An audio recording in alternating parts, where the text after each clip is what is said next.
Housewife, iniwan ng asawa, takot nang magtrabaho. Alam ko marami nakaka-relate sa inyo. Alam nyo, huwag kayo matakot magtrabaho ulit. No? Kung ayaw nyo nang bumalik sa inyong dating karir, dahil successful kayo sa karir ninyo noon, at kayo ay nahihiya ng bumalik, at baka kayo ay utos-utosan laang, at syempre magbaback to zero kayo, sabihin nyo ba, general manager ako, babalik ako sa trabaho, edi syempre mababa ang aking posisyon pag nagsimula ako ulit. Hindi naman natin alam kung mababa nga talaga yung posisyon pagka kayo nag-apply. Ba, i-try nyo muna. So, mag-try muna kayo. Huwag kayo mag-isip ng negative. Kasi may mga nakakausap ako dito na takot nang bumalik sa sales. Kung sila ay dati nasa sales, general manager ng sales, takot nang bumalik. Kasi baka maging tauhan, ganyan. O kaya halimbawa, ikaw ay negosyante, so takot ka na magnegosyo kasi napakatagal mo nang hindi nagninegosyo. Hindi mo na alam yung mga kalakaran, mga ganyan, etc. Sa madaling salita, ayaw nyo na magtrabaho, natatakot na kayo. No? So huwag kayo matakot. Marami ako mga followers dito na minomotivate ko na pag nakakausap ko na ma'am, maganda nga ay magtrabaho ka ulit para nang sa ganun ay ikaw ay malibang. Kasi kapag kayo ay laging nasa bahay, talagang makakaisip at makakaisip kayo ng mga negative, lalo na kung nakaupo lang kayo sa sopa. So anong gagawin nyo? Iisipin nyo nang iisipin yung panluloko ng asawa ninyo. No? So, ang mangyayari sa inyo, tataba kayo, babaho kayo, papangit kayo, 'di ba? Mamamawis ang mga singit nyo, kakaupo sa sopa. Tapos hindi na kayo magkakakain, hindi na kayo magtutulog, edi wasted ang itsura nyo ngayon. Ang pangit ngayon ng balat ninyo dahil kayo ay stress na stress, kakaisip. Dahil wala kayong ginagawa, hindi kayo busy. Kung may ginagawa kayo, nasa bahay kayo, so wala naman kayong kikitain diyan. So ano mangyayari? Magigipit kayo. Paano kung balasubas yung asawa nyo, hindi nagbibigay ng kahit singkunduling sa inyo? So ano mangyayari? Magigipit kayo. Mapapagbenta yung mga ari-arian ninyo dahil wala kayong makain. So ibebenta nyo yung mga properties ninyo para lang kayo ay may pang survive sa araw-araw. So ibig sabihin mauubos. So kailangan nyo magtrabaho, no? Kailangan ninyong gumalaw. Kailangan ninyong maghanap buhay, no? So masakit itong gawin sa una dahil sa may trauma kayo, naiintindihan ko kayo, pero kailangan ninyong humakbang, no?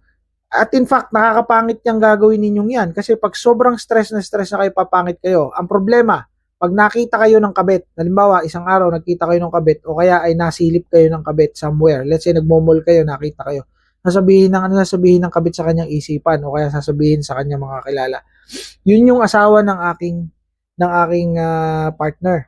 Tingnan ninyo, paano hindi ipagpapalit yan, ang pagkakataba, mukhang dugyot, mukhang mabaho, mga ganun. Mukhang hindi nagpapapaligo yan. Tapos wala yan trabaho, asang-asa lang yan sa asawa niya, dependent yan. So, yun yung mga common na ginagawa ng mga balasubas na kabit. So, what will happen to yourself? Di ba? So, magdi-depreciate ka na magdi-depreciate. That's the reason why pinupush ko kayo na magtrabaho. Here's the catch. Huwag kayong matakot at huwag niyong isipin yung mga negativities pagdating sa pagtatrabaho. Okay?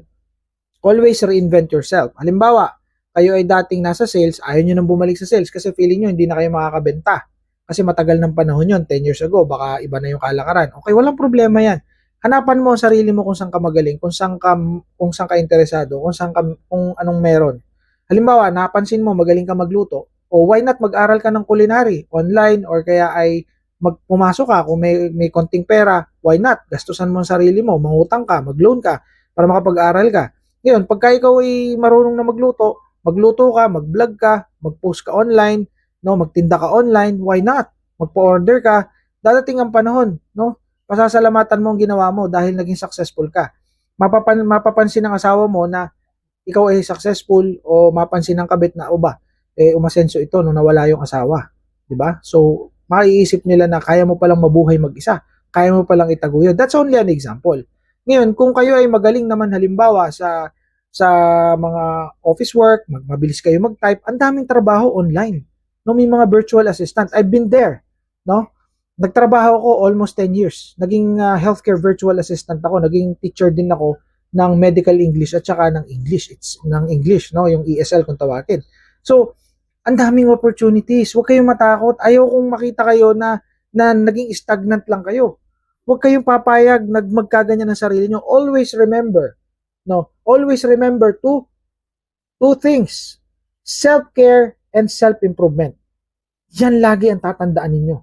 Self-care, self-improvement, self-care, self-improvement. Kailangan meron kayong personal personal development, personal growth and development.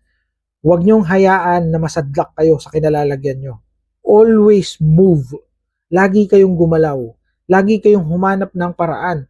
Lagi kayong mag-isip ng improvement sa sarili nyo. So, yun. Okay? So, para sa mga wives, no? Don't afraid to start again. Work, no? Reinvent yourself. No? Always look for brighter side of life. Silver lining. Lagi niyong isipin na sa lahat ng tunnel na madilim, laging mayroong liwanag sa dulo. Alright? Okay, see you in my next content. Bye for now.